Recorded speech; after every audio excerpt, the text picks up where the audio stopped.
ആദ്യമായിട്ട് ആക്ഷൻ പറഞ്ഞപ്പോൾ നമ്മളും ഉണ്ടായിരുന്നു കൂടെ. ഒരു കപ്പലിൽ വെച്ചാണ് ഞങ്ങൾ ഷൂട്ടിംഗ് സ്റ്റാർട്ട് ചെയ്യുന്നത്. എല്ലാവരും കപ്പലിൽ ലക്ഷദ്വീപിലേക്ക് പോകുന്നു. Whole crew. ആ കപ്പൽ ഞങ്ങളുടെ സിനിമയിലെ എല്ലാവരും. ആ കപ്പൽ വെച്ച് കടലിൻ്റെ നടുക്ക് വെച്ചാണ് ആ സിനിമയുടെ ഷൂട്ട് തുടങ്ങുന്നത്. എനിക്ക് അതിൻ്റെ ആ മൊമെൻറ്റ്സൊക്കെ എനിക്ക് തോന്നുന്നു അവൈലബിൾ ആണ്, അതിൻ്റെ ആർക്കൈവ്സ് അവൈലബിൾ ആണെന്ന് തോന്നുന്നു. രാജുവിൻ്റെ ഒരു ഷോട്ട് എടുത്തുകൊണ്ടാണ് നമ്മൾ സിനിമ തുടങ്ങുന്നത്. രാജു കടലിലേക്ക് നോക്കിയിരിക്കുന്ന ഒരു ഷോട്ട്. നമ്മളെല്ലാവരും ഉണ്ട്, എല്ലാവരും. അപ്പോൾ കടലിൽ വെച്ചിട്ട് ഷൂട്ട് തുടങ്ങിയൊരു സിനിമയാണ്.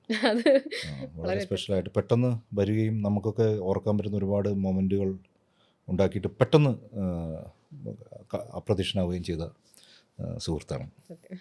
അതിപ്പോൾ ഞങ്ങൾക്കൊന്നും പേഴ്സണലി ഒരിക്കൽ പോലും സംസാരിക്കാൻ പറ്റിയിട്ടില്ലെങ്കിലും എന്തോ അറിഞ്ഞൂടാ, അത് വലിയ ദുഃഖം ഉണ്ടാക്കിയൊരു വാർത്തയായിരുന്നു പുള്ളിയുടെ വേർപാട്.